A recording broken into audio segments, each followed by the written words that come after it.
There are billions of women passing through similar experiences all around the world, and for whatever reason, we often feel like we're alone.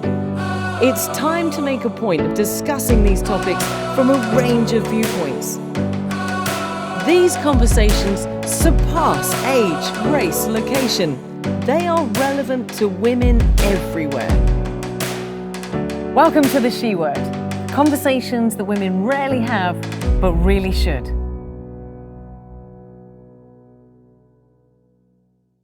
What if you could start your journey over? Start here and start again there. That's how life works, in a circular way.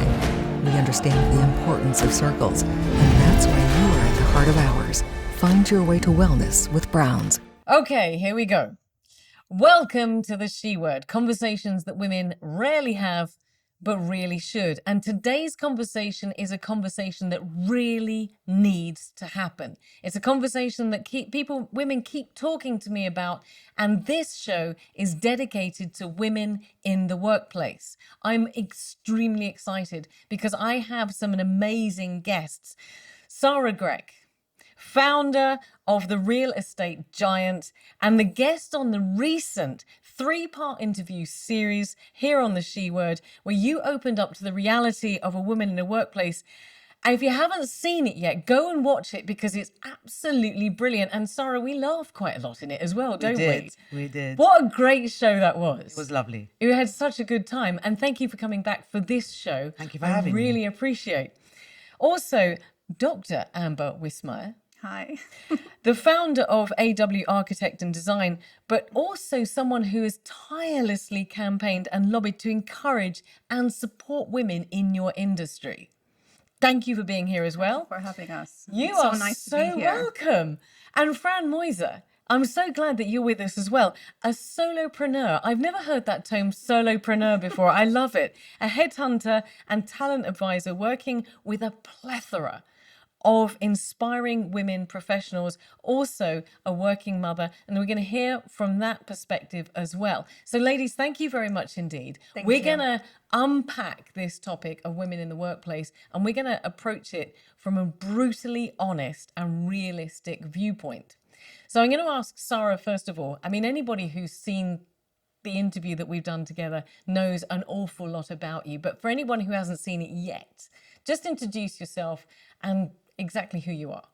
Okay, so I'm a mother of 3 children, a grandmother to 1, Louis, who was born last year, and that was the greatest gift I think I could ever have.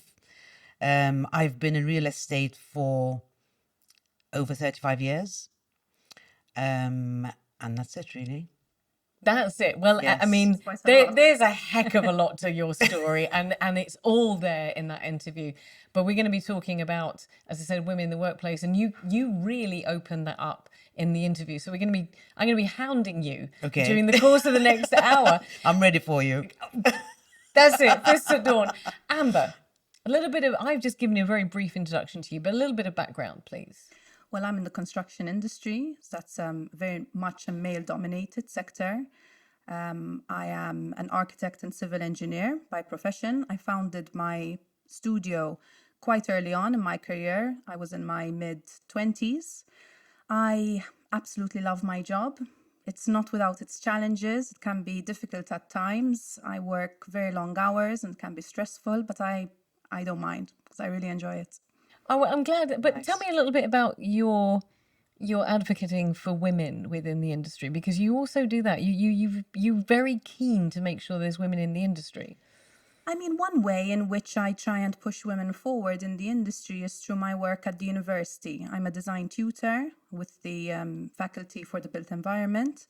And I do notice that maybe our female students are a bit more reserved and a bit more, they need a bit more encouragement to come out of their shell. So for both genders, I try and make that a point, you know. I feel like it's very important to give the next generation the stage that they can stand on and use their voice. And So that's one way in which I try and push women forward. And Brilliant, brilliant, brilliant. Fran, listen, you are like me. You're not native to the Maltese Islands. Tell me a little bit about yourself. So thank you for having me, and it's great to be in the company of such amazing women. I'm really excited for this. Like you've mentioned, I'm the term solopreneur. Where does this come from? I've set up my own headhunting firm called FM Search, and someone told me, "Oh, it's a one-man band," and I said, "Actually, it's a one-woman band." So to be precise in that. Yes, I'm originally from Romania. I left Romania quite young. I spent a good part of my working life in London. I've studied there 10 years ago. Well, this is my 10th year in Malta. Oh, wow. Still don't speak Maltese other than the words that we probably can't say on the show today. But hopefully one day. I have an 8-year-old daughter who was born here in Malta. She didn't want to come in London because she was like, nah, I need the sun. So when we moved here, we had her here. I work a lot with amazing women. I've seen their struggles in the career force. I've struggled myself as well as a working mum. So I'm looking forward to today's talk. We have such, as you said, such amazing women around the table. And I think one thing I want to be clear about in this discussion is we are not man bashing. We're not taking men and saying, oh, we don't earn as much. This discussion is to empower women. And we'll come to that in a second. But I am going to start with some statistics. So with 58% of women in the Malta workforce, 67.8% of women around the world in work, 50% of the workforce in the United States is women, and statistically proven that women are assigned 10% more work in their vocation than their male counterparts. That they achieve the same completion rate tells us that they're being industrious. And we'd assume that men and women are equal in the workplace, but just that statistic that women work harder kind of suggests that there is a bit of a difference there. However, across Europe, the pay gap is 13% in favour of men who occupy the same positions. Slightly better in Malta, with the pay gap sitting at 10%. 38% of women have experienced harassment in the workplace. Women represent less than 5% of CEOs around the world, and a recent global poll found that nearly 70% of women accepted the salary that they were offered without negotiating, whilst only 52% of men did the same. So again, we're not male bashing, we're empowering women. So before we look at that in detail with regards to the community of women, I want to just bring this right down and make it personal, because you've each mentioned challenges that you have faced. And I'm going to start with you, Fran. Give me an example of what your biggest challenge is or has been in the workplace during your career. And also, was this ever affected by a gender issue? So what's the biggest challenge that you've ever faced? Before I go into that, I'd just like to add one more statistics I read on the way here in Malta. When it comes to board level representation, 9.9% are women. That's 9.9. That's very low. Yes. That's insane. I can believe it. So From my experience, I can believe it. But there's a reason for that. that was in 2021. So I don't know if it has changed much. I couldn't find anything doubt more it. recent, but I doubt it. But there's a reason for that. Yes. Yes, there We're going is. to come to that. Good grief, we're Yes, stepping ahead. Yes, yes. But So before we get there- biggest challenge. Yeah. Well, I didn't recognize it before because I was very young. And when you're young, you have less knowledge of certain things. One of my bosses used to say, with age comes wisdom. And, in time, I learned to see that he was right, even though I found it very, old man would say at the time. I was like, what do you know? But it's microaggressions in the workplace, that sometimes we don't tend to notice, like girl. And if you don't wear makeup one day, are you ill? Mm-hmm. Well, thanks. No, that's my face in general. Or, being, we had a meeting at one point And a very important executive came at the meeting at the time, and I was, he walked in and he looked at me, he said, "Can I have some coffees?" And I was like, "Yeah, I like one too." I'm a bit rude, but so again, you see, I call myself, I'm a bit rude. I wasn't rude, but again, this microaggression when someone is assertive or is a bit sarcastic, Because in you're the a woman, it workplace. sounded rude. Exactly, They you're call it rude. passive-aggressive. Exactly, Correct. exactly. But Fran just used the term microaggression. I've never heard that before, but that's I fantastic. read about Well, in it the workplace, there's a lot accidentally. of- Accidentally, I read about it where there was when there was the a move on LinkedIn related to racial bias in the workplace, and some incredible women from minority groups were talking about this term, exactly this microaggression, which I've never encountered before because, in my privilege, I was not affected by it, so I was not aware of it. But when I looked into it, because if something interests me, I tend to go down a bit of a rabbit hole. I found that microaggressions, happen in circumstances, whether personal or professional, where like what we would call in layman's term, like this sly little comments, to reinforce bias or to reinforce an opinion that we have. So these little things, I think we all came across them in the workplace, and maybe at some point we even have used them ourselves because they become so ingrained in our day-to-day language, like things like moody, so if you go into work and you're not in high spirits, "Oh, she's moody." If a man goes into work and they're not in high spirits, he has a lot on his plate. Correct. You see the different Right? terminology. So terminology. So that, it's something that I came to realize much later. But the biggest challenge for me has been as a working mother. Now, I should have looked into this before I didn't, but when I moved to Malta and then I remained pregnant, I saw that the maternity leave is 3 months. Right, that's bad. That's really bad. There's nowhere near enough time to even have your bits and bobs come back into place, let alone go back to work full time. Pumping milk in a 2x2 room is not necessarily empowering, nor human to a great extent. And running on 2 hours sleep whilst everyone expects you to be sharp and performing is incredibly tasking and exhausting. And there is very little understanding of that. It's no surprise that we see less and less women opting for families. I mean, that there is still a good proportion that don't want to take that route, and that's absolutely fine, but there is still a large proportion that are not taking that route because of the hardships that we have. And we're going to unpack that topic as well, because you've mentioned just in the opening of this show, you mentioned bombs, doom, doom, doom. yeah, a whole bunch of bombs there that we're going to have to explore. But on the point of...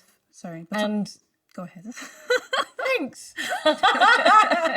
And we'll come to that in a second. I'm still wanting to set the groundwork here by just exploring the biggest challenge. Your biggest challenge, apart from the microaggression, is also being a mum after 3 months, going back to work and having all the challenges that a new mum would have, but also being expected to perform exactly the same as you had done beforehand.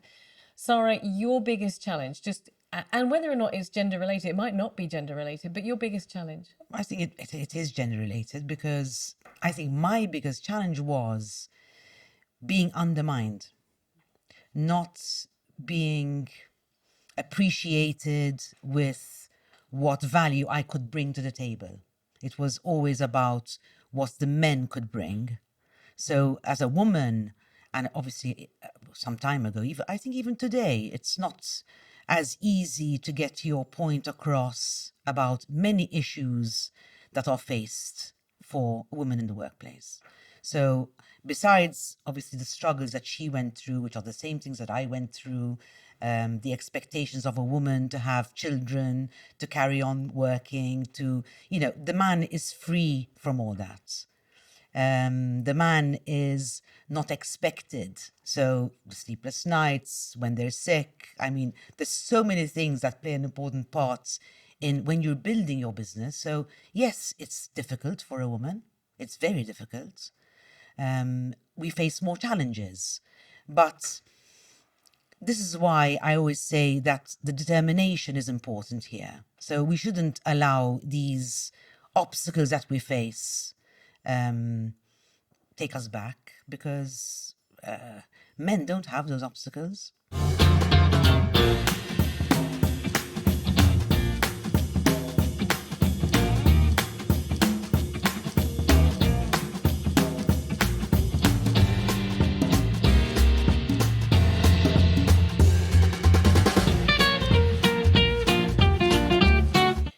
I'm going to quote, I happen to have quoted this earlier today, but we had Mariella Demek on the show talking about menopause. And one of the things that Mariella said, and it's really stuck with me, I've quoted it, I've requoted it, and I'll keep requoting it. She said, women have all of these challenges, but how do we keep functioning? Because we're women and we just do. Yes. And even when we have menopause, as I have, which is a phenomenal change, I mean, we just carry on. Like she said, you have children, it takes you time. Your body, you're not only mentally, but also physically. Well, see, this is a whole topic in itself. So we're going to really explore that in a second. But your biggest challenge is just I would say, not being respected as a woman.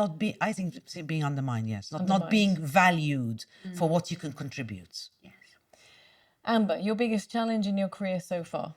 I mean, I can relate to not feeling like my voice was given value. But perhaps in my naivety, perhaps not, I attributed that to being young. So for instance, I was elected to be part of the Executive Council of the Chamber of Architects and Civil Engineers when I was in my mid-20s, and I went on to become vice president in my early 30s. Congratulations. Thank you. Well Yes, done. congratulations. That's a great accomplishment. Thank you. And in that time, especially at the beginning, I found myself sitting at tables in boardrooms, mostly with men, very powerful men in the industry. And I did feel I had to work harder for my voice to be heard. But as I said, I attributed that to my being young. I have faced challenges with regards to terminology. I have had a client's husband tell me not to worry my pretty little head, and I'm not paraphrasing those exact words. I've had a contractor defy instructions that he was given on my site under the mistaken impression that he was going to get away with it because he was working with women, and he didn't. I've had a property agent who, when I was introduced by my client as her perite, replied with "How sweet." Can you imagine saying that to a man? Undermining, you see? But I think the experience that startled me most was when I experienced unconscious bias from a colleague, a fellow professional.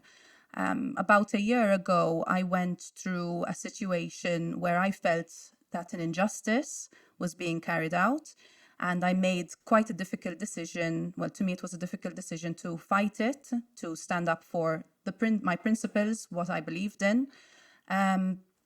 Many months later, I was having a conversation with a colleague of mine who had been involved, and he said, Amber, I have to tell you, I really admired your feistiness going through that.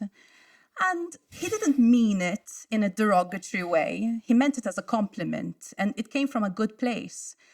But it's such a gender-centric word, right? I've never heard a man being described as feisty.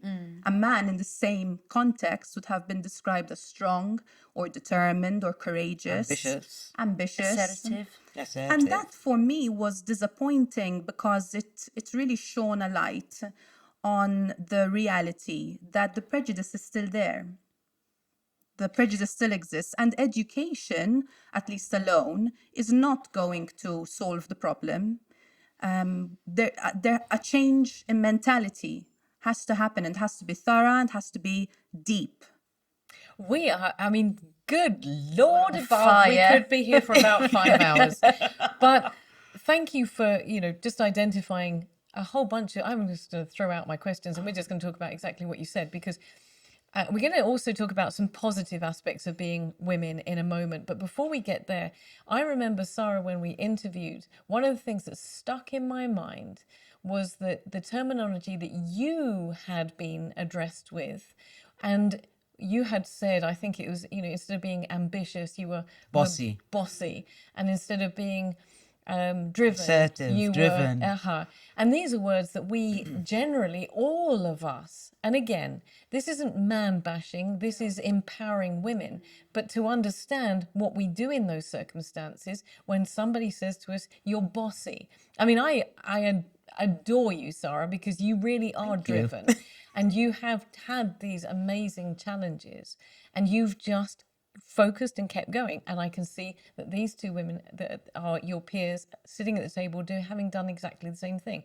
So let me ask you, when somebody uses terminology that is feisty or bossy or any of the terminology that you just identified as well, again, I'm assuming we can use that word microaggression perhaps in these circumstances. What do we do? What do we do to diffuse that terminology? I'm going to ask you, Fran, first, because you obviously work in this sphere of empowering women in their careers. I mean, for me, it depends of the context that this happens and the vibe that I'm getting from the other person. Because in certain circumstances, like you mentioned with your colleague, it's something that sits there unconsciously. And a lot of us, even ourselves, women, are guilty of that, of unconscious bias, whether it's gender, racial, sexuality bias, or whatever it may be. So for me, it depends a lot on the context. Now, we can learn to identify, contexts that do require an immediate, unequivocal response. And then there are contexts that require, perhaps a more social conversation or by replicating certain words that people start to get used to them. So in the context of your colleague, like you said, if it wasn't malicious or something like that, it's complimentary. Exactly. For him or her, it was complimentary. I would have said, thank you, but I thought I was quite assertive. I wouldn't necessarily call them out on it in that context. I would perhaps try and fix it if it really offended me. But then there are other contexts that do require, and I'll give you an example. I was once at a business meeting and we had a drink, and when it came for the bill to pay, I took up my card and he was like, no, don't worry, I always pay when I'm out with a girl. And that for me was an unacceptable comment at that point in time. So I said, well, first of all, I'm not a girl, I'm a woman. Second of all, my husband is older than you, my love. And third of all, I can pay for my own drink. Now, that for me warranted a very... But was it a business occasion? Yes, it was. A business it was. occasion. And in a business occasion, say, when I'm out with a girl, I pay. I didn't like that at all. Inappropriate for the context, inappropriate for the time. And that, for me, I felt it necessarily to have it called out in a very direct, assertive way. Now, whoever's listening this, you might think, she's so rude, this one, ain't she? Right? But in certain situations, assertiveness is required. So for me, it's all about context and how we address this. But also, it could be a silent. Again, I was at an event and there was this particular gentleman. I'm sure his intentions were absolutely fine and not nefarious at all. But he said, bring some drinks for the lady. I didn't like the gesture, and I said, actually, I'm going to order my own drink because I want something different. And they did not expect that at all. So again, it depends on the context and how the context and the words make you feel. We don't need to put people on the spot all the time. Sometimes we have to do it. Other times we can work in softer ways as well. There is a saying, you catch more flies with honey, but you even catch even more with manure. So you need to see what you need to use. Yeah, you use honey or you use manure. So see the context, what is appropriate, and don't be afraid, but don't be foolish either. Yeah, that's correct.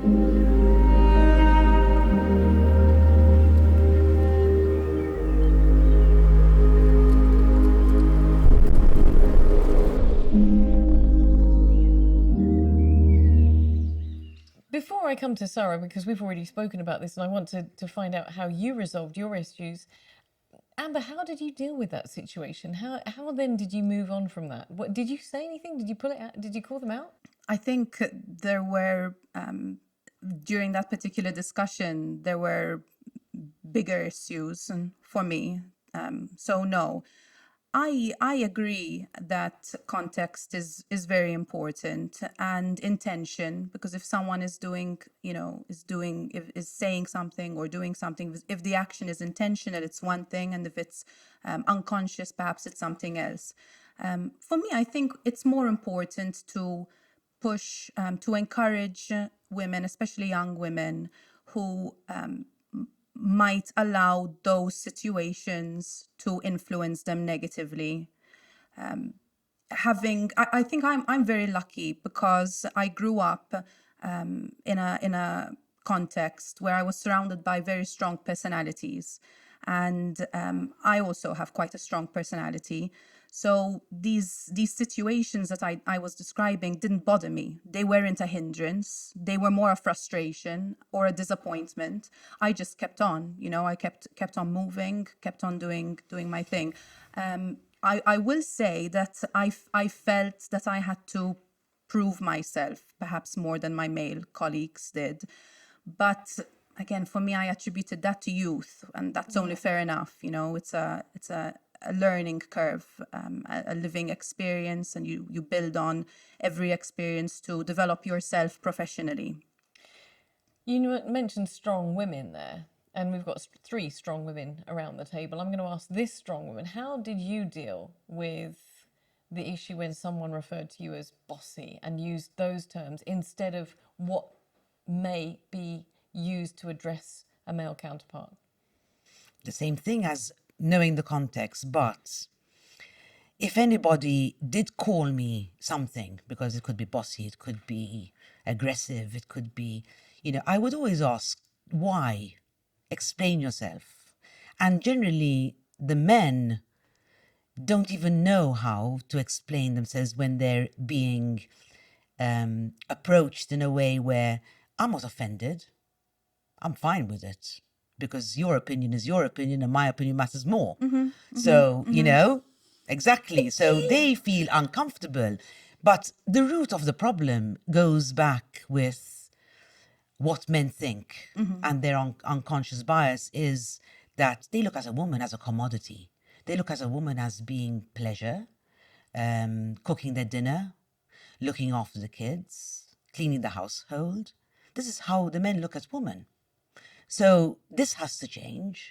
And I think us, you, everyone here, as parents, with their sons, they have to teach them how to respect women, how to treat them well.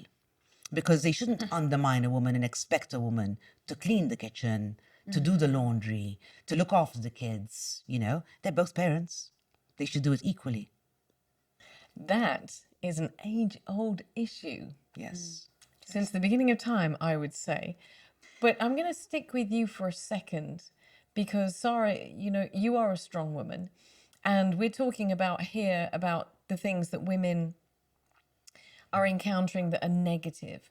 But as much as we are encountering negative challenges, I think we can batter on about the pay gap and so on until the cows come home. But to empower women, we need to give some positive encouragement. And as I said, earlier today, I was talking to women about working in the workplace, coincidentally. And one woman said, women marry skills with men. In a good working environment, you have both respecting each other, and they're both there providing different skills and different outlooks into solving problems. So I'm going to stick with you, and then I'm going to come again to these other beautiful ladies. Women do have qualities that men don't possess. And I think so often we don't appreciate that. So your advice, Sara, you've battled, you've gone head on. What is it as a woman that we have in our toolbox that we don't even necessarily know that we have, that we can pull out and we can push ourselves forward? I think women have more empathy, and they have more emotional intelligence.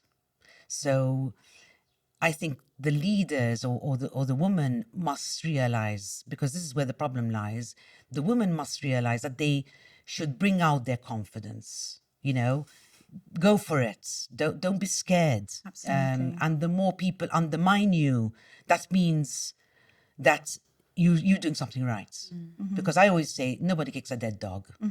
Forget it. So if you're actually being undermined by men, it means that they are feeling threatened. So you should build your confidence on that and be motivated to do what you want, to do what you feel is right for you. Woman or man, it doesn't make a difference whether you're a woman or a man. I don't see the difference. I didn't grow up thinking, I'm a woman in a man's industry. Should I do it? Should I not? It's what I like to do. So I just went for it. But I built the confidence to do it. And motivation is, you have it sometimes, you don't have it sometimes. I think the most important thing to have is discipline. Absolutely. Agreed. These women are 100%. nodding. I'm nodding as well because I've just heard this today. Again, a woman was talking about what we do in the workplace and was talking about be confident. And if you don't feel confident, fake it until you make it, Correct. because confidence demands respect. And once you start gaining confidence, it's going to accelerate and you will be more You have to confident. wear confidence every day. It's like you're putting on your specs or you're putting on your watch or you're doing something. I always say you wear confidence. You have to wear it. And this is where, Confidence is so important, and I think that and then runs into believing in yourself. And I one experience I had, when I decided I wanted to become an architect, I decided that I was going to go down this route. I always loved architecture. I was about 5 or 6 years old. Someone handed me a book. I spent the entire evening flipping through this book. So I think it was always in me. But when it came time to sign up for university, to decide what course I wanted to read for, and I chose architecture, I announced this to my family. And my granddad, my nannu, who anyone who knows me knows that I had a great relationship with my nannu. We were so close. We really got on. I had a lot of respect for him as a person and professionally. He was also in the industry, so his opinion meant a lot. So I announced to the family, I'm going to start architecture in October, and he said it's not a good idea. It's a man's job. He said, what are you going to do? You're going to be on site. He was worried. It was protection. He wanted to protect me. So he said, you're going to be on site. You're going to be giving builders bully and you. contractors instructions. You're going to be telling them what to do. And as Sara said, he did it it was a protection mechanism for me. He didn't want me to be undermined or bullied. But because I was raised in the way in which I was raised, I had a very strong, very, very well-educated, well-read grandmother who pushed me very hard academically. And my mom is a powerhouse. She is brilliant. She is definitely my role model. She's always had very difficult, high-pressure jobs. She's very well respected in her field. So I grew up in that environment. Gender was never even an issue for me. It never even occurred to me that this might be a hindrance. And even though I respected his opinion so much, generally, this particular statement went in from one ear and out of the other. It didn't even sit with me for 2 seconds. I never wavered, and I went on to start the course in October, and I think he respected me for it.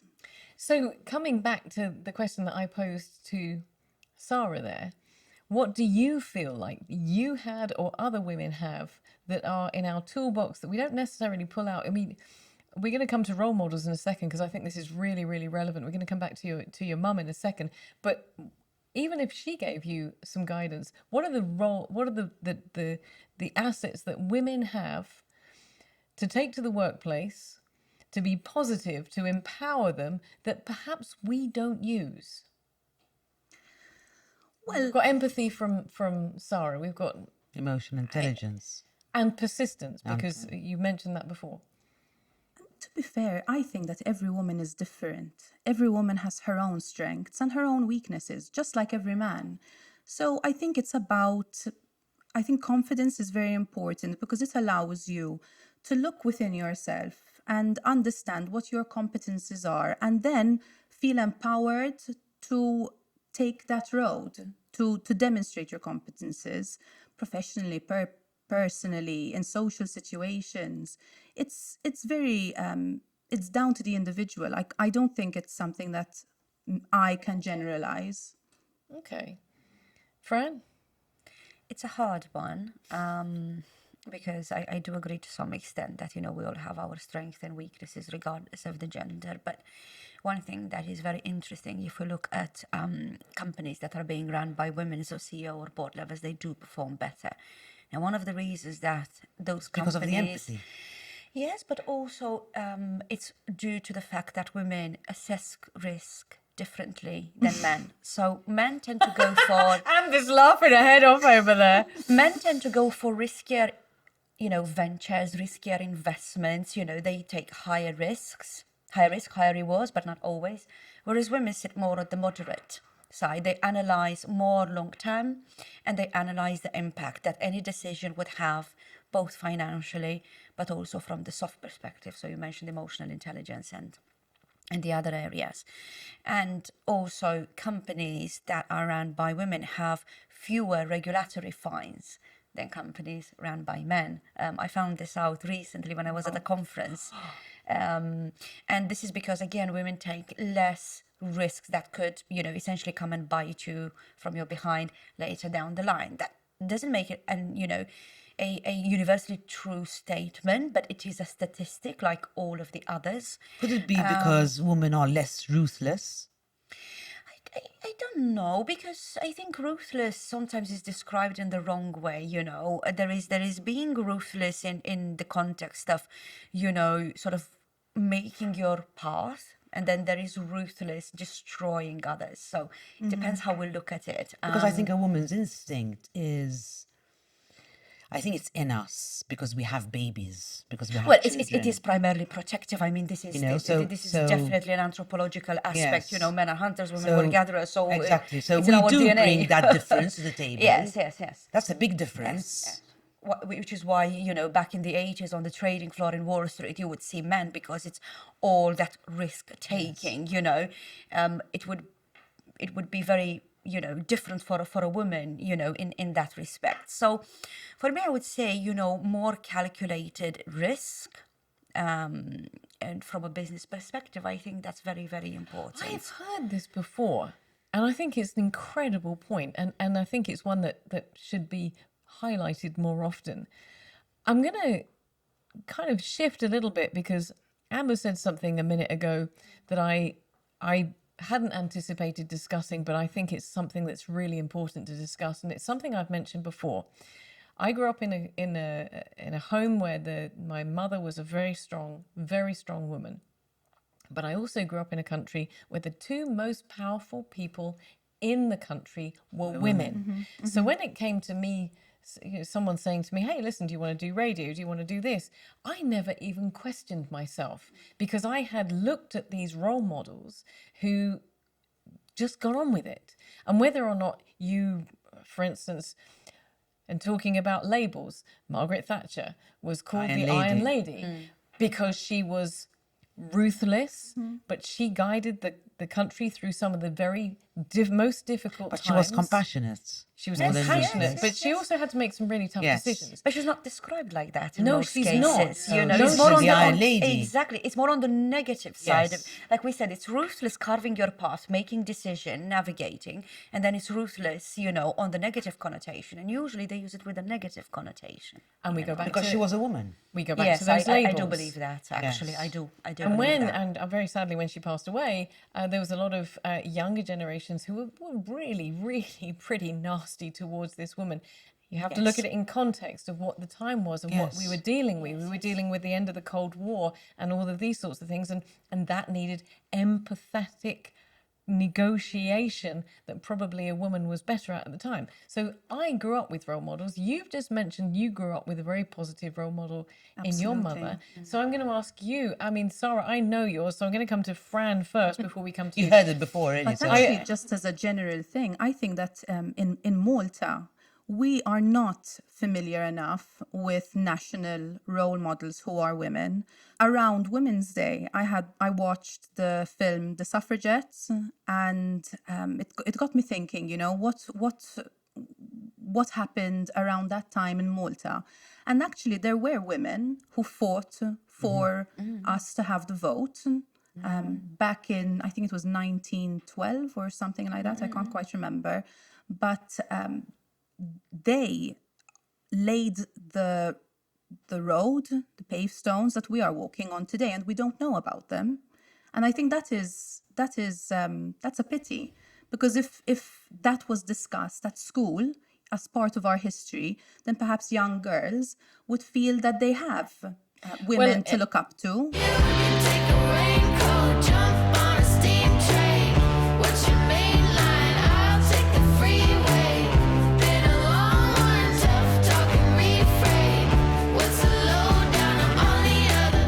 And we're going to come to you, Fran, so prepare yourself. But you mentioned that there's also a TV series, Women of the St. George Cross Island, which is all about, because when we look at Second World War, and the reason that it was written and it was produced and it was aired on television, because when we look at the Second World War, we quite often think of men going to war, going out, going fighting, and so on and so forth.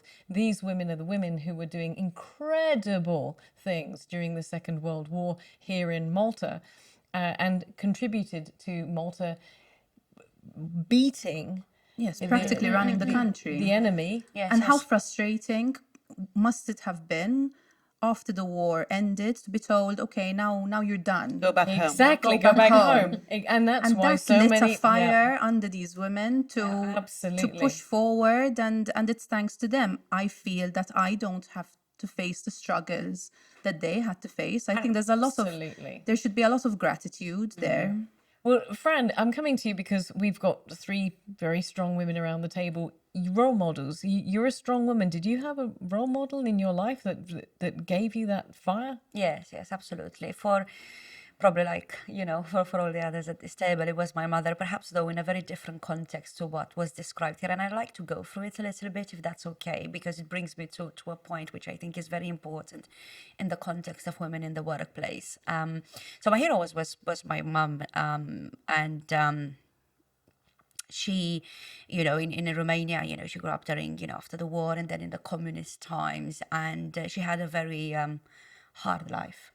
And she was my role model because in spite of everything that, 5 children working full time, with a very harsh home environment, we have all ended up being educated. And even though we were very poor, we grew up incredibly poor, she never let that stop us. I remember I used to tell her, when I go to school, I used to tell her, Mom, I'm really hungry, I haven't eaten it for days. She was like, Fran, no one knows this, okay? So don't show it. Oh. Put on your clothes and walk with your head high. And I did that. It was very hard. Sorry, can I stop you? Because you're talking about a situation that I think most of us don't relate to and don't understand. Fortunately. And I am aware of what was happening in Romania at the time, but you really went to school not having eaten for a number of days. I spent until I left to London, and that's how it was. And it was like that for a lot of other children. It was quite a small what year small did you go city. to London? I left in 2007-ish, I think. Wow. I think. Wow. I think. We didn't have money for uniforms, for example. At school, even though my parents had a very good job, we had a very, distorted family environment, let's put it that way. So even though it looked on the outside that money should be there wasn't any whatsoever. So for me, it was, my mum always made sure that, we've done well in school. She looked after us all the time.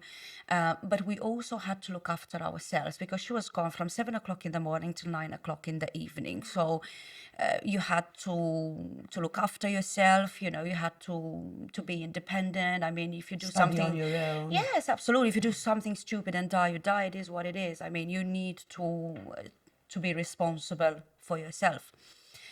And for me, that meant that I started with adversity in my life. So there wasn't a different way that I knew. I didn't know how it is to have things, how it is to be comfortable, how it is, to have that sort of privilege. And I think this is very important in the context of women in the workplace, because there are still a lot of cases like that in this day and age that we do not give due consideration to, because it's very easy to talk about gender pay gap, and breaking the glass ceiling, but we still have children that come from broken families that don't have the necessary means. But what happened is that not all women perhaps have that sort of strength like my mum did, and we're judging them.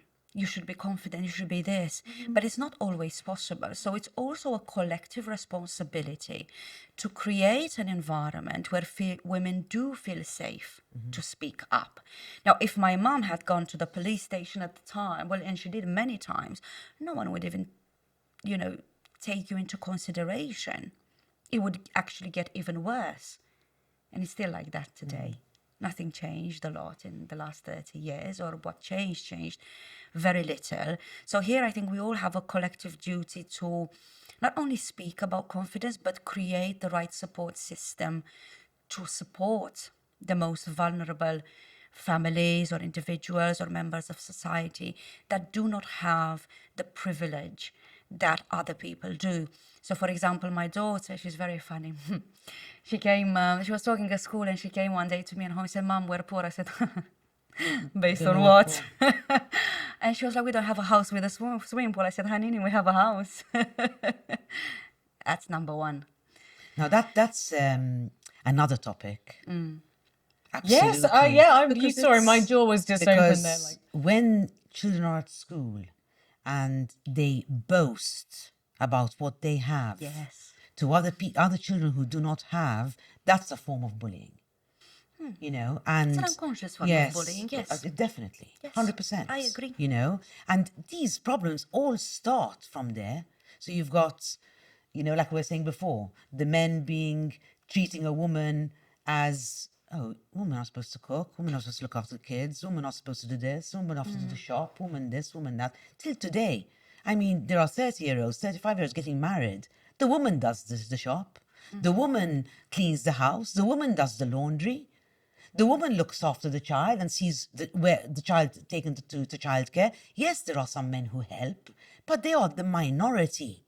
So how do we help women gain that confidence of, like your mother did, keep going, keep your head up high, Can I reference, and I'll probably challenge you as well, Sara, because I'm going to reference a guest that I've interviewed a number of times, and for me is a massive, massive inspiration here in Malta, and that's Helga Alul. Yes. Helga Alul came to Malta from Germany when she was 27 years old. She came here in 1974, the year I was born. She drove down from Germany in a Volkswagen Beetle, and she came to set up Playmobil in this country. And she came on her own, and she was a woman who was put in that position because she'd stood up for herself in a very patriarchal society.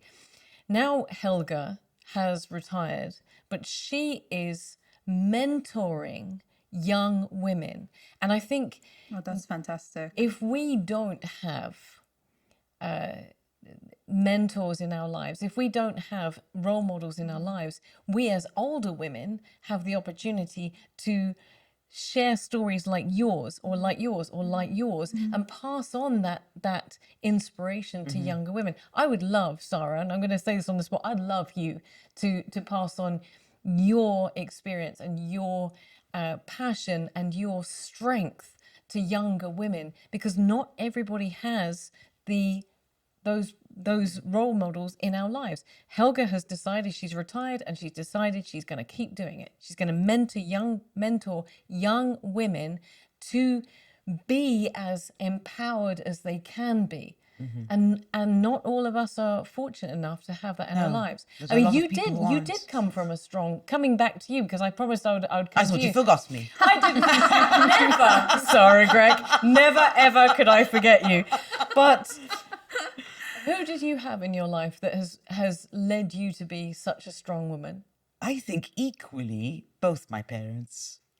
Absolutely, because my mother had certain strengths and my father had certain strengths. And my mother, as I told you, came from, she was Lebanese, they were living in Egypt, came to Malta. They came with nothing. They came from a wealthy family, but left because they had British passports and came to Malta with absolutely nothing in their pockets. My dad did not come from a wealthy family. So we were brought up not, I would say, poor, but we were, sort of like struggling. And then my father did his utmost and he worked so hard, to make it. And he did. He made it. He sent us to school overseas. They tried to do a lot of what they didn't have for their children. Very admirable for me. I mean, it was impressive because they really struggled. They worked really hard. So both equally, I would say, because they had different strengths. And I am very grateful for what they've done. Extremely grateful. Obviously, because you are really one of those women that I think all of us should find out more about. And I'm going to keep encouraging everybody to watch the interview because it really is, and it's very funny as well. So I've watched it twice. You have? You have. And it's worth a watch. Absolutely. I'm still here sipping my wine, listening, really interested. I want to touch on a topic that's kept being discussed around the table, and it's been discussed an awful lot and touched on an awful lot, and that is this aspect of women having a family. I keep coming back to this Mariella Demek statement, women just get on with it. But to you said, Fran, you said something that's really impacted me during the course of this show, and that is it's my first opportunity to really sit down and speak to mothers, new mothers, women who are going through that at the moment, and discovered that postpartum, look at me with that word, period, the 3 months after having had a child, you said physically you aren't even in the same place. No. It takes a long time to recover. So can you offer some encouragement to women who are going through that period? Because as you said, we hear these menopausal brain fog, baby brain. It's true. Is it? It is. Yes, true. that's so unfair, the baby brain. I put the laundry in the oven, man. I did. I did not turn the bloody thing on, thank God. I would have said, so I put the laundry in the oven. Listen, ladies. You know what? You're so tired. Yeah. You are so exhausted. So how do you encourage other women? People don't realize. Don't. Not even your own. Listen, not even your own children understand till they have their own. And it happens to all of us. And I say, for example, but they say, how did you do it? 3 children. How did you manage? How did you go to work? Did you actually go to work? I mean, I can really relate to that because I come home after a day's work absolutely exhausted. I don't have children. And I think to myself, how does your mom do it? How on earth would I manage to keep a human alive? You see? In this situation. You give them crackers and water. Myself alive. And how does your mother do it? I have no idea how she did it, but I will tell you, I don't have any, stories to share on this subject of my own. But my mom was in labor, and she was, and someone had been sent to the hospital to ask her a question about work by her boss while she was in labor. So that's yes. Well, I'm on your side of the fence because I don't have a family either, and I'm also, having gone through this show, now have newfound respect for mothers and working mothers. But an advice from both of you, a word of encouragement and empowerment for women who are in that position. Sara, for you. I mean, as in, if they have children. Women who are planning children, are thinking about children, just had children, they're struggling with children. Sorry. You carry on, Amber. we don't mind. Don't give her any more. I wouldn't give her any more. One glass is enough for you. We don't mind the sound of clinking wine.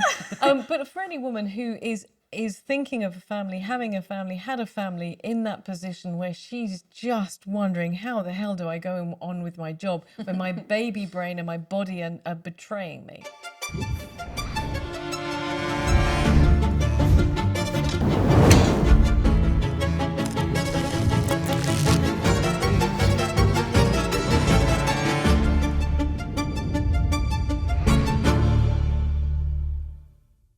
I think that the joy and the pleasure that you gain from having children would surpass all the jobs that you have to do, how tired you get. What you need to do is be very organized and dedicated, because time is of the essence, and time is, in a way, our enemy, because we can't get, more of it.